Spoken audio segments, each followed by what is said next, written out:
Hello, tuni KUKI channel subscriber ho na bon vin lim na hikit no vin tuni hi isei diwa hi le chi booklet lawai le program lo la dang ho na iti sim ding ham ti ana sei hui tin phat ma sa chu khat Christmas card hovel sim ding dan in a say win tuni Christmas program ho en lang lo la ho in a program za chom hijong le A4 size iti gang ta ga tai ma za ding ham lo la A4 size mun ni le thuma ga hop ke ding dan ho na ga hop za ding dan ho i sei de wa hi in avet sa nan hi chalaya hi khat ka simin hi chi ga velo hen Hiche hi het so ke de ta sanin hi chi to bang ho le khabu ho long kho tampi min asim ji in na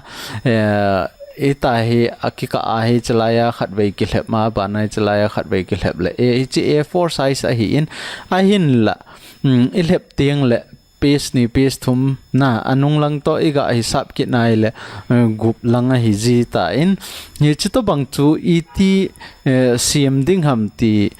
tu nia he ga sei leo hen hi chi to banga design hi iti bolding ham na ti ga sei hui tin nanga chu hi chi to banga khel lo mai thei na Christmas program hi ai le chun chalaya hi ani kho a hi lawai le iti sei da apungka ho kizit ding a time ho kizit ding a ban le speaker ama hi ding a hi in ai lo le ama la sading hi in ti ho ai tai kizit ding hi chi jingka lang hi chi ni hla lang hi chi jingka ading ti ho na he ta chu program za chom na sim the hi in hi chi chu ki explain hi jong le na he deu ka ta sanin tu hi ta hi space ki bang che na et ga hop ding ham ti chu ana sei hi ten na hi chi chung chang cho hal khat an sei hui tin aji chu nan do je wa chu hi chi in sei de wa hi in to hi chalai file a chiu tin new a chiu tin a ban le chalai a file pa hi nang in no mai le na amin na dei na ki I khat thai hi in portrait na daya le chalayong na chi the hi in ngahin la landscape hi to banga a sounding A4 size a vai zonga ding na ti ai le chpa na chi ding hi na hi tai chi zo tiang le chalaya okay me de hi okay me tiang ul le hi ta hi ding hi in a hin lan nangin A4 size ni le thum ka print no me A4 size lekhabu ka type no min a size so A4 size ding bona ke bang ding a ban la page khat page ni nati ai le wang chu he chlai ai file na chi ding file na chi zo tiang le new na chi ding new na chi zo tiang le chlai a min na type the hi in a ban le chawai number of chalai artboard ki jitnin na number of artboard ki jitnin chi pen hi nangin izat na deyam na le khabu chu page izat ding ham na chi chu hi tai na khiana dan chu som la khat na deya le som la khat na koiding som la thum na deya le som la thuma na koiding hi in aban kit teng le hi chi a le khabu chi ding da na hi in na ta hi adan tu chalaya hi munlia ki khian ta hen lang hele chalai page 1 page 2 page 3 page 4 te hi ta hi zigzag a chi ding na deya le chun nei chapa hi na select ding hi in a hin le chalaya page 1 hi chalaya page 2 aban le chalai page 3 hi chalaya he ali na ding na ti ai la chun nei chapa na select ding hi na ai lawai le hi tai chi su ding na ti ai le chapa na select kit ding hi ta hi 1 2 3 4 na he ta he chi ding hi in hi chi chu nang na dei dan da nai chalaya na khia le the hi in a hin la tu a hi ga vele han chalaya 1 hi chalaya 2 hi chalaya 3 chalaya 4 ti a ga bol hi tin ngaban ting le page som le thum ding I dei win na hi chi A4 size ding hi in tiam khana nang na page size na kil han na le kha bu chu a size A4 sang ani au zo na ti ai le chun nangin hi chewa ko nai centimeter izat ham ai lo le in sa na khial no mai le chewai inchi khat inchi ni tiang na khial thaya hin na hi chelaya ko nai iza kai adjust ki bola hin a hin la tu ni ai centimeter ai koi de wa hin a4 size na a4 size aga koi hitin aban le chelai okay na me ding okay na me tiang le vetang hi tai hong de chana tai hong ding hi in hi chi iti chi ding ham iti ai le chelaya hi 1 hong hi ding in chelai 2 chelai 3 chelai 4 hi chi pai 5 hi chi 6 hi chi 7 hi tai hong ding hi na hi tai hong ding hi in hi chi na ding a chu na het no mai le chelaya hi artboard tools au men hi chapai ga click le han vele chun chelaya number ki jit na le 01 02 03 04 05 06 na le hi ta hong ding hi in a hin la hi chi ho hi a4 size ngen chang cha na le hi cho a4 size ngen hi in a hin la tu ni ai sei no mu hi chelaya khat isei pe no chu a hi a le hi chewa hi a4 size a hi a ai wanga thum mun thuma ke hom ding i dei hi na hi chi chu et set ding ham iti a hi le hi che ga close kit ta uten chonga close uten aban ting le hi chapa ga close kit na hitin save ngai pon aban le file a cheutin aban le new na me ding hena new na me ding na me zo ting le hi chapa hi 1 bo na koi ding ai na 1 na koi ding hi number of artboard hi 1 ni koi deu aban le a4 aban le landscape aban le okay me tiang le hi tai hong ding hi na hi tai hong tiang le na no mai le chlai view na chi a chlai rural aban le chlai so rural na bola ichwa ko na ong hi nangin hi ta hi khat na nei khat na khen thei hi na hi ta hi mun thuma ki khen thei hi in ichpa hi ga delete no hetin hi tai mun thuma na hop thei hi tai mun thuma na hop tiang le chun hi chlai space pa le chlai space pa ong ki banglo mai thei cho aji chu ai hon hi tai kei le tho wai in na imi vetna chu a kilo a ki bang chet to kilo zong le hal khat cho na ki khit mai thei cho hi ta cho na ki khit ding hi in ai ji a cho hoi ta arrange ki bol to zo lo hi na itiam khana khat bawana khen ding ai lawang chung ha lo mai thei itai munni bawana khen ding ai le chun hi chapai na select nga aban le chalaya hi windows ana chia align ana chia hi chalaya ko na ong ina select the he na hi chalaya hi option omin na hi chawa hi show option aban le chawa hi artboard na koi ding align to artboard na koi ding artboard na koi ting le to a hi chalai na mi tai ti ten na mi ai alaya ga ki hin ta cho na alaya di ta cho ngache alai ta hi cho ai wanga to a hi hon hi chalaya space neo chai dai kit no cho na ka a hi space neo cha ki dai kit cho hi chi chu a ball hung ha le hin na hi chi sanga chu et ball ding ham iti ai le hi chi ga delete kit no hitin a bailam pe na chu hi chalai rectangle tool ai chin lang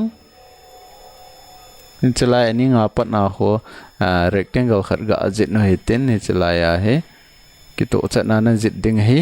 aban le hi chi rectangle tool rectangle na jit jo ting le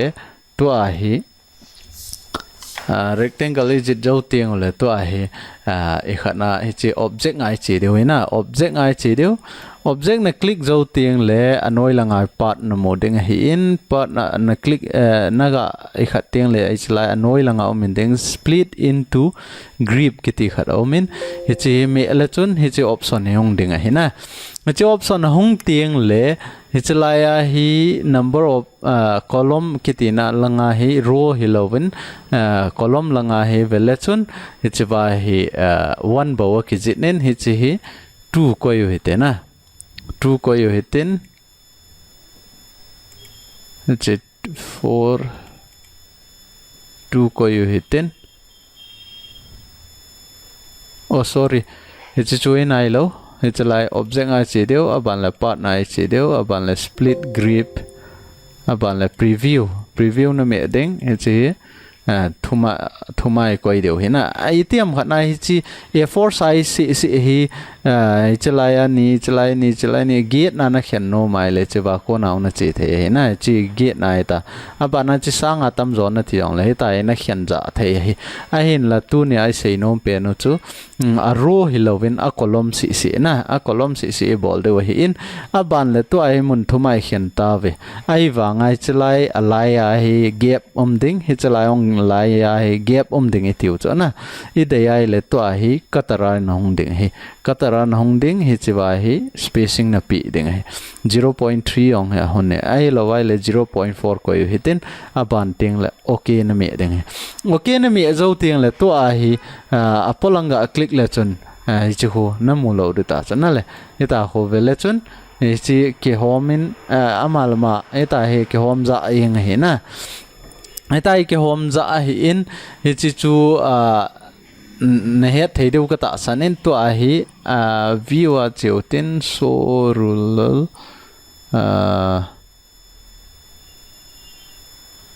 chalaya hi na no mai le chawai so grip na so grip me le chun chi a grip ong ho vetang he chalai align na ho chi ho space hi cho na le chi ho space hi cho chi a cho chi na no mai le nangin grip hi so ong na bol thei na no mai le height zong na bol the he na ai wanga chu chalaya ho ama ki khen chat ta chu to hi avet sa nan box khat ga kai hitin bol le hen vetang chi align to ki to chat na ho box song na le chu a to kha chat yang ma chi chu a hi in tu a hi ep bol deu tam ti a hi le he chi I chai ta ven I chai zo ting ole tu a hi a design I sim de wa hi tai na a design ga sim mo hitin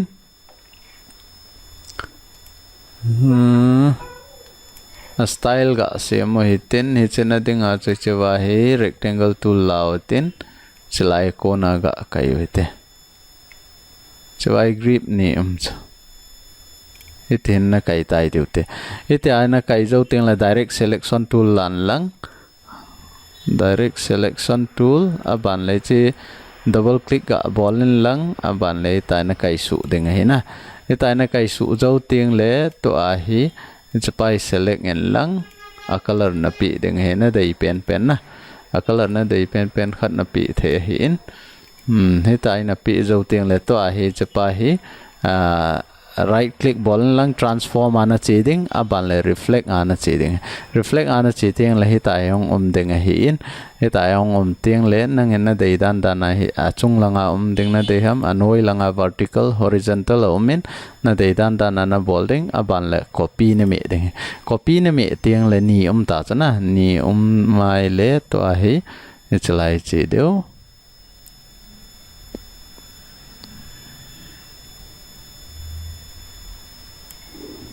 na le chi ta cho to a hi che ta in aban kit teng le che pa ong he hal khat ga copy ve kit no heten aban le reflect ball kit no heten aban le che pa he copy ball kit no heten copy ball zo tiang le chlai paste kit de wai na le hitai ball hitin aban le to a hi a background pa he akang na de ai le akang ai tai koi den de wai in a hin la akang na de la wai le chun rectangle khat na la kit ding he rectangle tools khat la kit nen lang hi tin na kai ding na kai zo tiang le hi chi a background pa he hial de wai hi khal khat hitilang ai ga koi hitin koi zo ta vai le to ai direct selection tool select en lang hi chipa hi in chipa noi langai kai su de we na anoi langai kai su tas anoi langai kai su le chi huwa background ta na le ki khen na huna mo chi huwa hi ta in to a hi na no mai le chalaya ko na he text tool na la na no mai le chawa he thil na de na type the ta na na dei dei hi tai na type the hi in a hin lai chawa hi a boi na khat chu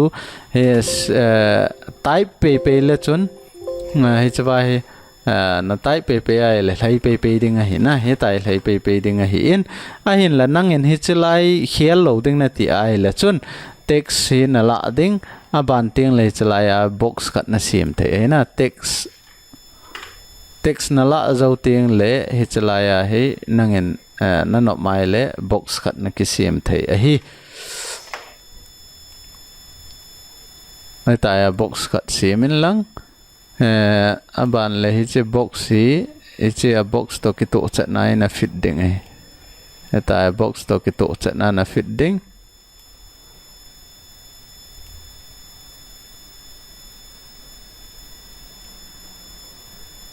itin box to ki to chat na ga fit no itin box to ki to chat na fit zo ting ole to a hi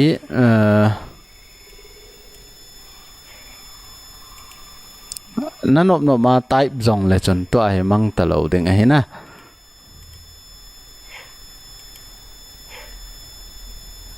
hoi lai tam chlai ai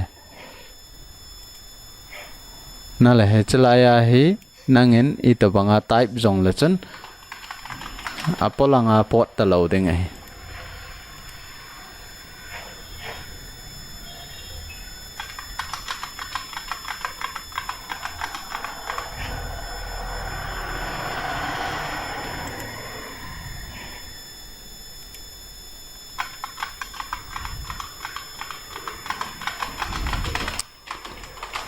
na dei type zong le chun hi chlai box sung bo wa he ding ai tai to ai na chlai box sung bo wa de he choi ga delete no hitin aji chu asuno pha en he che tai to banga type zong le chun chlai sung bo si ai le yang ding ai tai na le ta hol he ding hi in avala chi ta lo ding ai aban le design dang khat ka ga bol chu hi ta hi na no mai le nang in zong na ne ki bol the hi ta hi bol en lang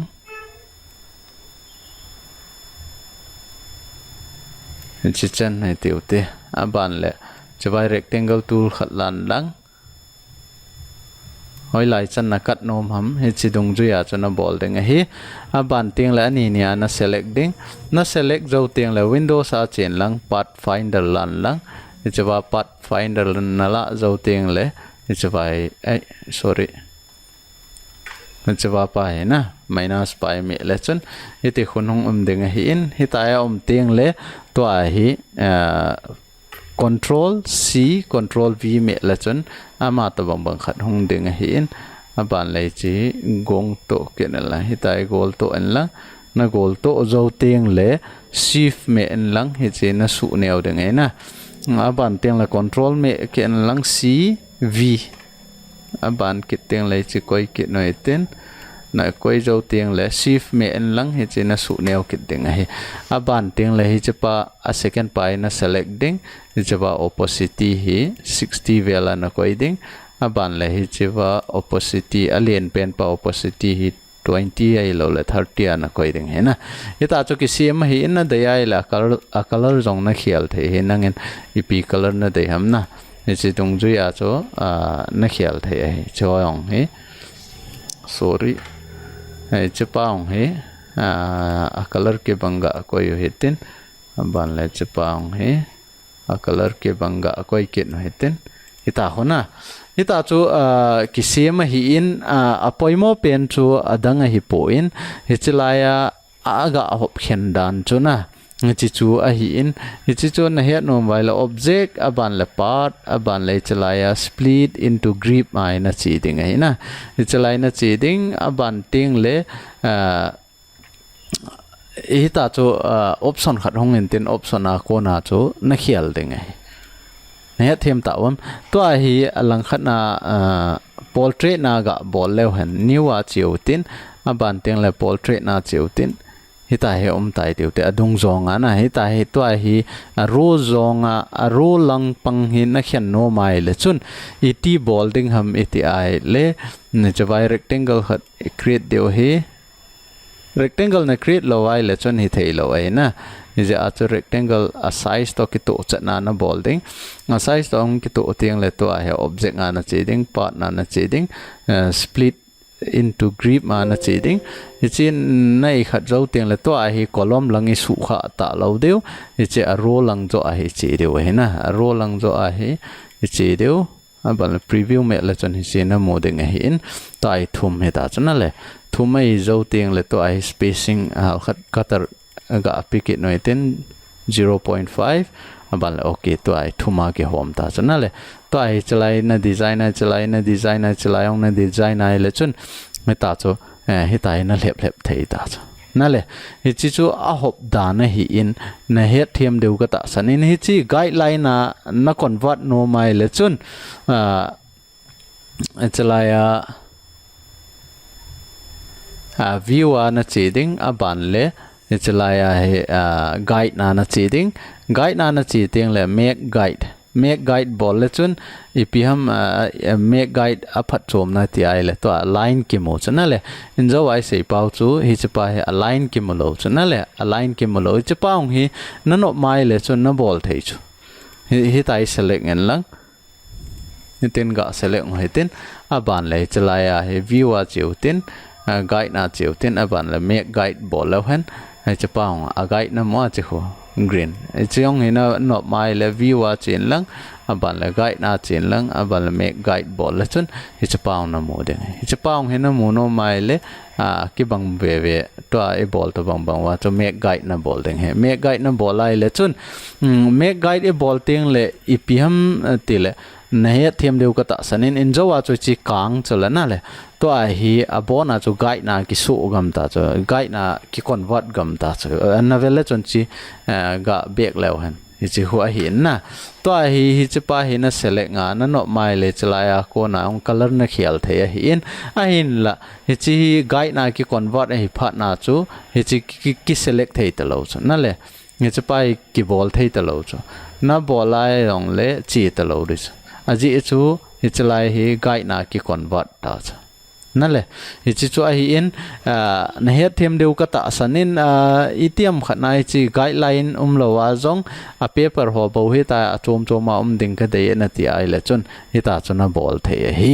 ai lo vai le to hi chalai I convert jo wa hi na no mai le nangin a chom khat na bol kit na hi ta na a chom phat na hi ta na bola aban le object ana chia part na chia aban le hi chawai split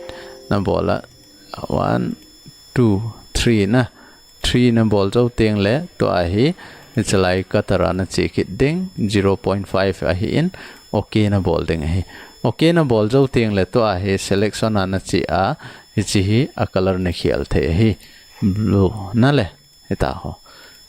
ho na khialai le chalai ho a gap ti na so na le ne them wa ni chi chua hi en tu ni sei nom pe no chana hi ta hi iti adan dana khian thei ham guide na ko ya aban le iti design bolding ham iti type ding ham ti ho bo chu poimo hin adang cheng chu nang ma program dung ju ya Christmas program hele Christmas thuna ding en ki chen na program hele ki chen na program dung ju ya chu na program dung ju ya chu chlai cho min ho na tai ma hi ta chu nei khat the hi na hi chi chan chu tu ni KUKI channel ai ga ki hil theu hin tin a comment a chun in dong ji wen lang na het no ma le hin dong jiu le chun hi chi dung ju ya chu video in sim jing de wa hi in a hin la nang hon comment a nan do lo wai le chun hong ki sim ji lo na dei bang chung ki hello ai ja chu ki sim thei lo hi na avet sa na ding ai chlai ong he vel chon hi chong hi khat na hi in hi chu to bangai le kha ki thlep ma hi in na hi chu ong hi chi style a chu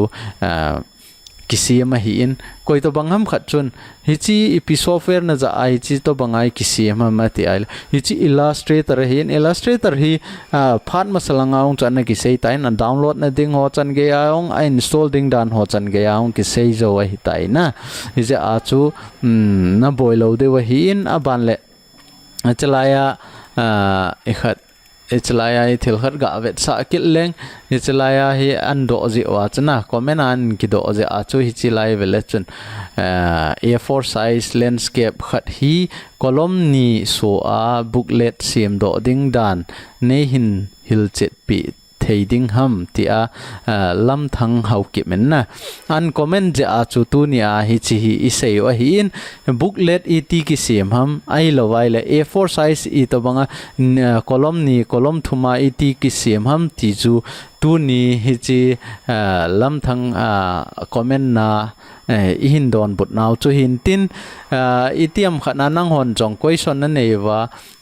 thil khat na bol thei lo au mai le hi chi KUKI channel hi subscribe an ke bolin lang na loi na pai na share in lang video hoina sa le like bol ji in lang aban la comment hin bol ji le chon nang ma thil het nom ho nan thil do ho long chu aban ban cha video in sei to du he ti chu tu ni ga sei theu hin tin tu ni KUKI channel ngai lu a evet pi zo si na bon ovin na chung ovin ka ki pa na ka hin phong in he ka ki pa